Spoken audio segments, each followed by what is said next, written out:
Hi, my name is Alana Diaz, and today I am here with couple Alexa and Karina. And today on this TED Talk, we are going to be talking about Dr. Gottman's lovely book, The 7 Principles of Making Marriage Work. Alexa, you can go ahead and hold this. You guys can both share it if you need to. Okay, this will work on that. Okay, so in this book, to get it started off, Dr. Gottman talks about his love lab and how he's able to predict when a couple can get divorced. And this is accurate 91% of the time, which is very interesting because he observes this over less than a week of a couple's dynamic, right? And so he came up with 7 principles of making marriage work, as seen on the title. Wow, never would have guessed it. Right, okay. So let's get started. Let's get into the nitty-gritty. So principle number 1, enhance your love maps. What are love maps, you ask? I'll tell you. A love map is part of the brain that stores information about your other spouse. So in this case, Alexa would be storing information about what you like, what you don't like, what your favorite color is, important information that a couple should know, or the other partner should know about each other. So you want to make sure that your love maps are very detailed because this is the person that you're married to. The better prepared, the better your love maps, the better prepared you are to cope with stress and super high stress conflict situations. So if you want to turn to this little note, there's going to be the love map questionnaire. You can look at it, pass it to Karina whenever you're done. And on that, it's going to have some questions, and you're going to want to answer these questions individually and score them. So if you have 10 or more, if your score is 10 or higher, that means that's a very good strength in your marriage. 10 or lower, that's something that you guys might want to work on. Oh. So for one of these, 10. Yeah. Okay. Good. Go us. Okay, so for some exercises in how to help with some of these, if you're not a 10, unlike you guys are a 10, so this is great stuff for you guys. But say for instance you guys weren't, and you needed to work on this. I think it's still important, it's still very important to work on this, you know? Okay, so some open-ended questions.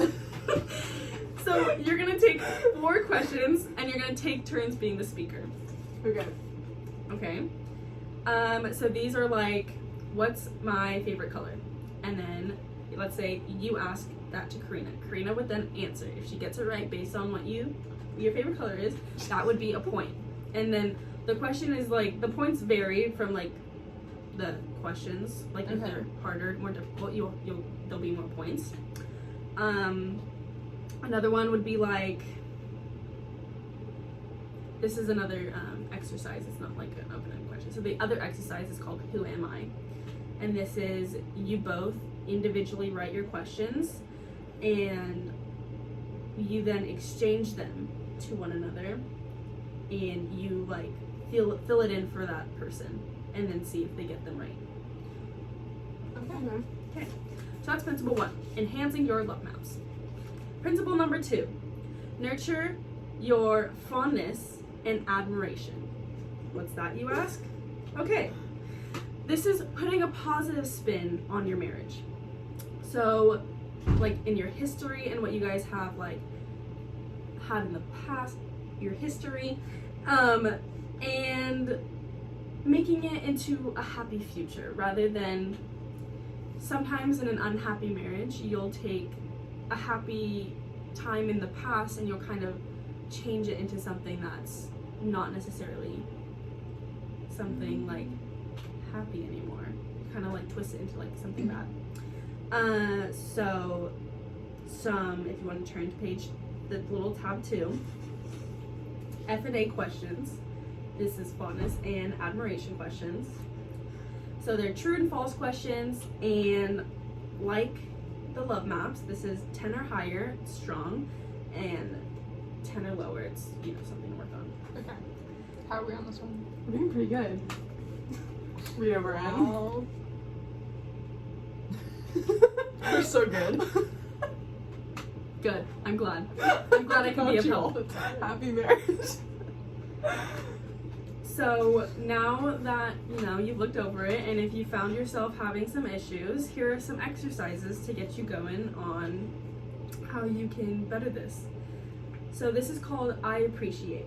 So you're going to give examples of how you appreciate your spouse and like when that like certain time happens. So I appreciate how clean you are because you pick up after yourself every time you make yourself food. And so you both would do that to each other and take turns. No, you don't have to do it now if you don't feel comfortable because there is a live audience and Yeah. you know, sometimes people get shy. A So little shy. exercise 2, cherish your partner. So you're going to give 10 qualities that you cherish of each other and you're going to write a letter. So you're going to write down some 10 qualities. You're going to save them. You're going to write a letter about how you cherish your partner. And then, say for instance, you go on a date night. You're going to read them at a romantic dinner and read them to each other. And it'll be very intimate and special. Wow. So that is principle number 2. Principle number 3, turn toward each other instead of away from each other. So this is very important. So Gottman talks about something called the bid. This is when somebody's trying to get the other's attention. So a lot of times when a couple, like when somebody, like you're having like kind of like a not good day, and let's say Karina, you're having a hard day at work. Karina asks, do you know if we have any butter? And you're like, I don't know, check it for yourself. Like, that could be a simple way of just being like, you know, I was looking for a nice response. I was having a tough day emotionally. Instead, something you could say is, I don't know, let me like just grab some on my way home from work just in case. That way Karina feels heard, she feels appreciated, and she feels like you're there for her no matter what. So if you want to turn to the page or like tab number 3, is your marriage primed for romance? So this is 20 questions, true or false. So an example, my partner is one of my best friends. And if that's true, circle true. And just like that, you'll be able to like tally up the points, see how much you got right. Each true is worth 1 point. And if you find yourself having some weaknesses in this, an exercise that I think would be very beneficial for you too is called the emotional bank account. So you make small improvements by noticing your partner's like turning towards you and thanking them for it. So when let's take the butter situation again, and you're like, wow, like I noticed that she is like hearing me and I feel heard, so I'm going to say thank you, like I really appreciate you and what you're doing. Like she doesn't necessarily have to go out of her way to buy another butter just in case you guys don't have one, but she's doing it so that you feel heard and she's turning towards you rather than away from you. Okay. Principle number 4. The 4th principle is let your partner influence your like other partner. So influence your partner basically. So this applies more to men than to women. So you guys are great. But so in a marriage between a man and a woman, the husband kind of doesn't really, it doesn't click in his head like sometimes the transition from living on his own to living with a woman. And so the example of a toilet seat and not putting it down. So that's like learning to yield and shift into the husband role and like accommodating to the woman's needs. And when a man does this, he tends to be more more intelligent emotionally. And that's a lot, like men lack that a lot. As you two know. Yes. Principle number 5. Oh. Solve your solvable problems. In a marriage, there are going to be times when you find yourself not being able to solve some some things, and that's okay. But you're going to want to make sure that you solve the little ones to make yourselves feel as if you're rewarding yourselves and you're actually moving forward rather than backwards or staying still.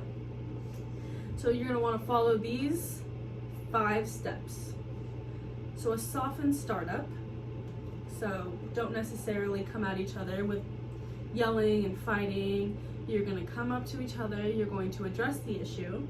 You're going to talk about it. You're going to listen. Whoever the speaker listening technique, if you haven't heard about it, that can be for our next session. Make sure to receive repair attempts. What are repair attempts, you ask? This is kind of like a little sign that one partner gives the other to de-escalate the tension in it. So that could be humor. So like, let's say you guys are like, oh, like, why didn't you put the dishes away? And then you're like, well, because I put the dishes away yesterday. And you go, oh yeah, my bad, you're right. Ha ha ha ha. And then that's kind of like, okay, this isn't like a situation where it's like, type of thing, you know? 3, soothe yourselves and each other. Kind of self-explanatory in a way, but in an argument, you know, someone's gonna get heated. I hear you, I feel you, I understand you, I will work on it. That leads us into compromise. We all know what compromise is. 5, this is the 5th one and final one. Process any grievances. So sometimes you're not going to necessarily be able to fix the problem right away, and that's okay. And that's something you got to learn how to accept and move on. Principle number 6. Overcome gridlock. What's gridlock? Let me tell you. Gridlock is the result of a never-ending disagreement that can not be solved. Those are the issues, you know, sometimes it's just not going to be it. It's not going to happen. There's 4 characteristics to this gridlock. Arguments that are something like reoccurring over and over again. There's no empathy on these conversations or arguments. There's no empathy. There's no humor, as in like repair attempts. There's no affection towards one another. It's just very much like harsh for unnecessary reasons. 3, the issue is becoming more polarizing, and 4, compromise becomes impossible. So that just kind of talks about like, you know, this is something that you have to overcome, and these are the 4 characteristics when it comes to gridlock. And you have to kind of accept that some issues are not going to be able to be solved, and you have to work on that together and overcome it together. It's like a little obstacle. Principle number 7. Create shared meaning. First 6 of these principles that Gottman wrote about are very, very important, but without a deeper connection, it's very hard to get anywhere else. Right. Yeah. Deep connections are very, very important. That's true. More shared meaning between the two is a more rewarding relationship. Yes. Rituals of, you can go ahead and look on the last tab. Okay. Rituals of connection questionnaire. There's going to be 13 true or false questions. You know, scoring them, working on that. There's also a lot of exercises to do in there. But 7 principles of making marriage work. That's all I have for you today. Thank you so much for coming in, and I look forward to rescheduling another appointment for you too. Thank you. You seem like you need it. Me too. Good night, America. Yeah, we need it. That was 4